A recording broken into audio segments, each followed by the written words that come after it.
Selamat pagi kelas 12. Hari ini kita kembali melanjutkan materi pembelajaran kita di pertemuan kita yang sebelumnya. Itu di situ kita sudah bahas mengenai proses dari sintesis protein. Di situ ada transkripsi dan juga ada translasi.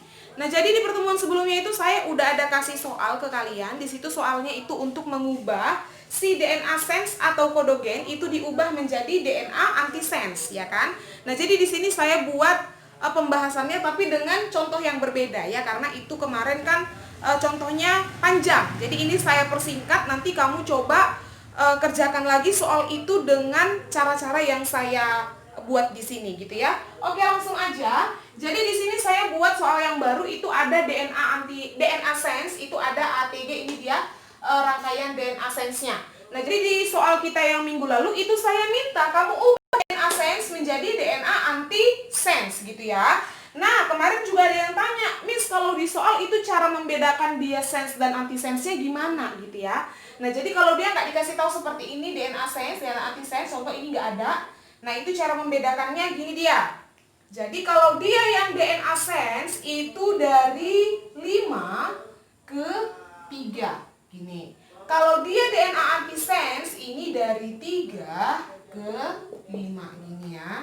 Jadi ini perlu diingat yang ini dengan yang ini. Supaya kamu tahu kalau di soal dia nggak tulis ini, kalau tak tulis seperti ini berarti kamu sudah tahu. Kalau dia begini berarti dia DNA sense gitu ya. Nah, coba dulu kita ubah ini ke dalam DNA antisense. Ingat di sini masih dia sama-sama DNA, berarti dia masih ada basa timin, ya kan?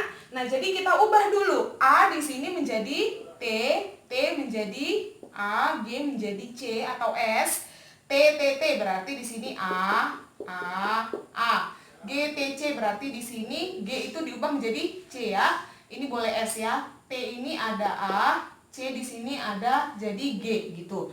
Nah, jadi kalau sudah seperti ini sudah selesailah soal jawaban dari pertanyaan saya di pertemuan sebelumnya. Nah, tetapi nanti kalau kamu ketemu soal itu nggak akan ada soal yang nanyanya segampang ini gitu ya. Jadi di situ kan tadi saya bilang di dalam proses sintesis protein itu kita ada 2 tahap ya kan.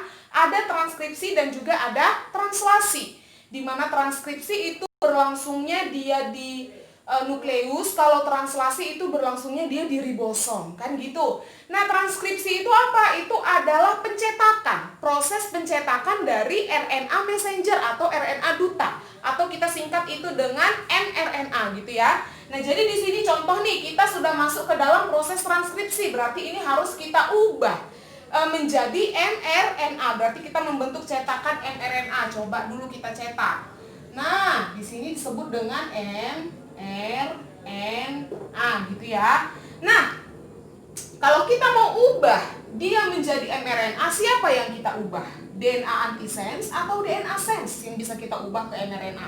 Jawabannya adalah si DNA sense. Jadi kalau kamu besok di soal ketemu, di situ cuma disediakan DNA yang antisense, lalu dia minta ubah DNA antisense ini, coba dulu ubah ke dalam mRNA katanya. Berarti cara mengubahnya itu gimana? Kita harus ubah dulu antisense ini ke dalam bentuk yang sense. Lalu si sense inilah kita ubah ke dalam bentuk mRNA. Kenapa? Karena sense itu adalah kode genetik yang utama gitu dia. Oke, lanjut.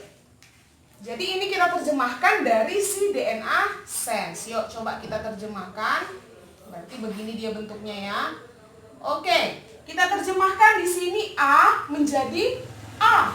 Oh ya, perlu diingat, di sini kan masih DNA, tapi di sini dia sudah RNA, berarti di sini sudah tidak ada lagi basa timin. Karena timin itu kalau dia sudah di RNA itu diubah menjadi urasil ya kan. Jadi di sini T diubah menjadi U. G tetap G. Di sini T dia menjadi U.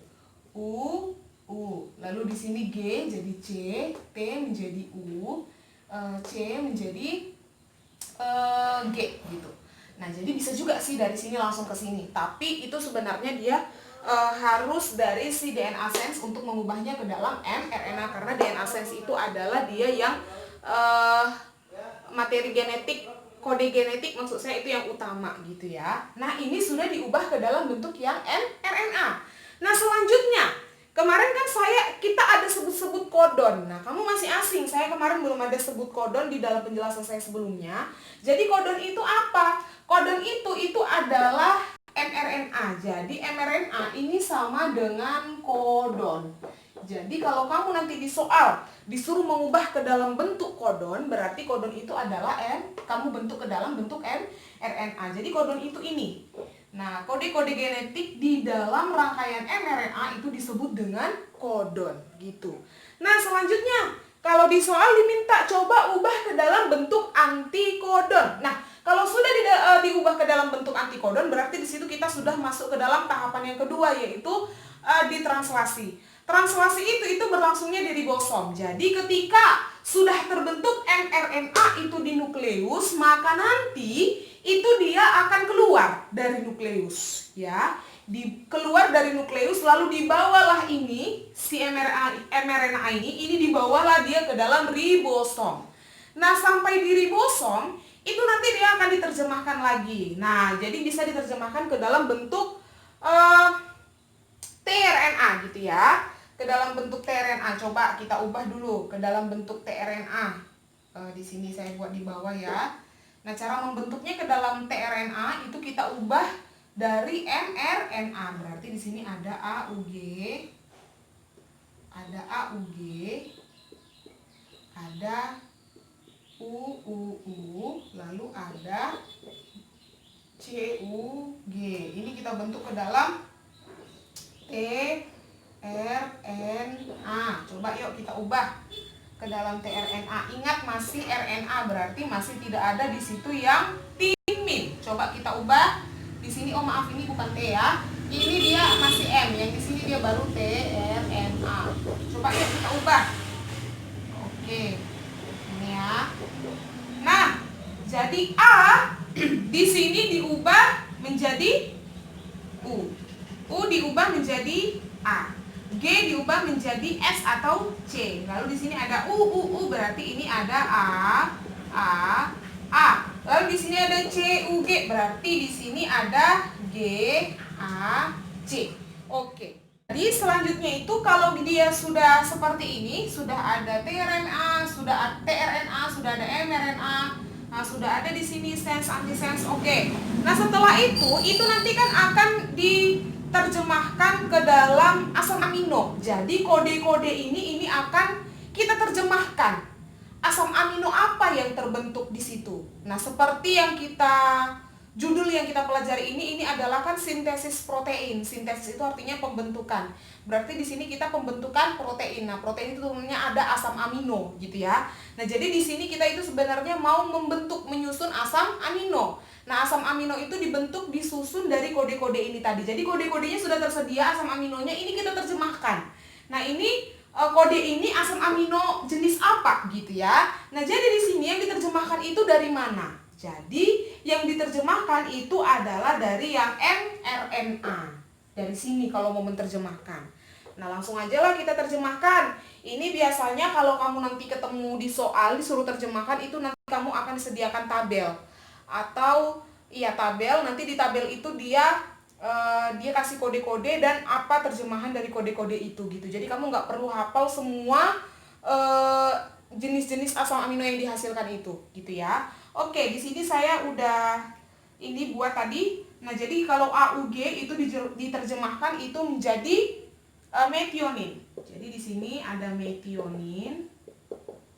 Lalu ada UUU itu adalah fenilalanin. Jadi di sini ada fenilalanin. Lalu ada CUG. CUG itu adalah si valin. Oke, jadi dari proses terjemahan kita hari ini, dia itu dihasilkan ada ini, metionin, fenilalanin, dan juga ada si valin. Oke, demikian penjelasan saya pada hari ini itu mengenai pengaplikasiannya ke dalam soal gitu ya. Nah, jadi setelah ini soal yang saya kasih di pertemuan sebelumnya itu silakan nanti kamu cari, kamu ubah itu ke dalam bentuk mRNA, lalu juga tRNA, juga terjemahkan seperti yang saya buat di sini. Apa nama asam aminonya? Oke, demikian penjelasan saya. Terima kasih. Bila ada yang kurang jelas atau ingin bertanya, boleh nanti ditanya ke saya melalui Japri. Terima kasih, selamat pagi, salam sehat.